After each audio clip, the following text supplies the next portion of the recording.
There are quite a lot of stories about fairy godparents in the world.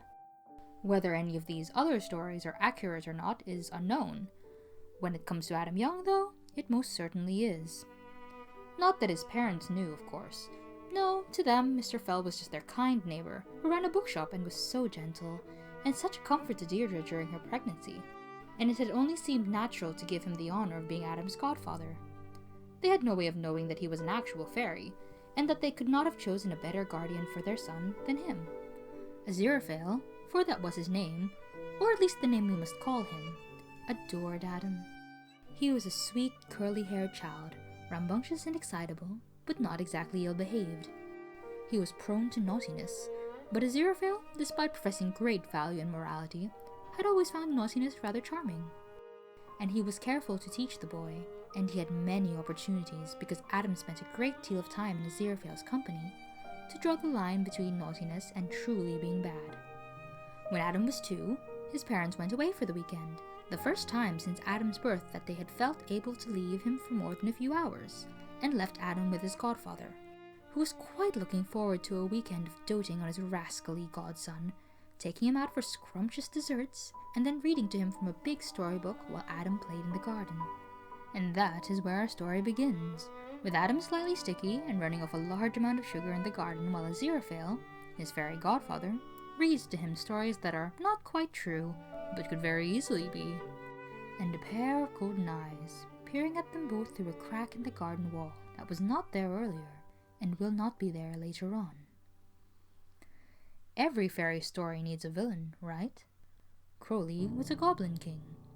Not the goblin king, just the king of this particular city, and he liked to think he was very good at it. He was a tricky sort of fellow, slinking out into the mortal world to cause mischief for the humans, sometimes granting their heart's desire in twisted ways, sometimes hiding things that they wouldn't notice missing immediately, sometimes being helpful in ways that were sure to come back and bite them later. He liked messing about in their gardens.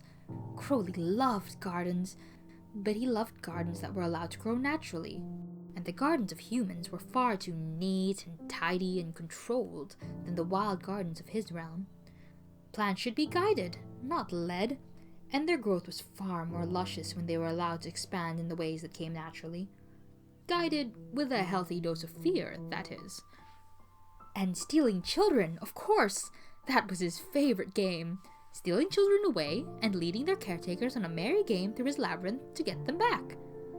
They always won his game, of course. Humans were too clever, and children far too sticky, for any other outcome to emerge. Besides, they never seemed to fall in love with him, which he tended to think was incredibly unfair. He was a very pretty goblin, at least by human standards.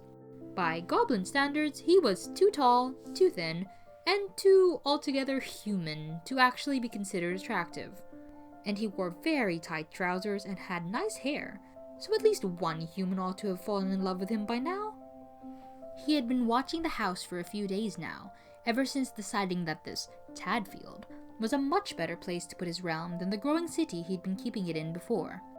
Cities were too big for goblin mischief. It was being thirsty and being handed a lake. There was too much.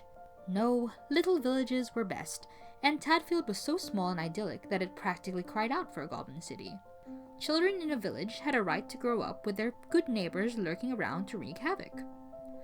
This child he liked the look of, with his soft, pretty curls and the excited way his eyes lit up as he explored the world around him. He clearly had a streak of mischief, but he was so gentle as well.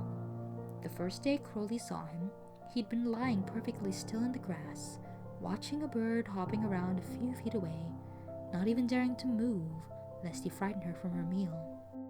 Crowley liked that. He approved of mischief, but he had a soft spot for true gentleness. And now the boy was in the care of some other human than his parents, a pretty sort of human in outdated clothes, reading fairy tales to him from under the tree. Crowley worked very hard to keep up with changing human fashion, and resented any human who couldn't be bothered. It was a perfect setup. The fairy tale book would make an ironic touch that pleased Crowley's inner dramatic, and this human was almost hypnotically pretty, and very much Crowley's type, insofar as Crowley could be said to have a type, which would make it all the more satisfying to make him fall in love with the Goblin King. Crowley grinned to himself and let his form shrink down until he was in the shape of a harmless garden snake, and slithered through the crack in the garden wall toward the spot where the boy was playing.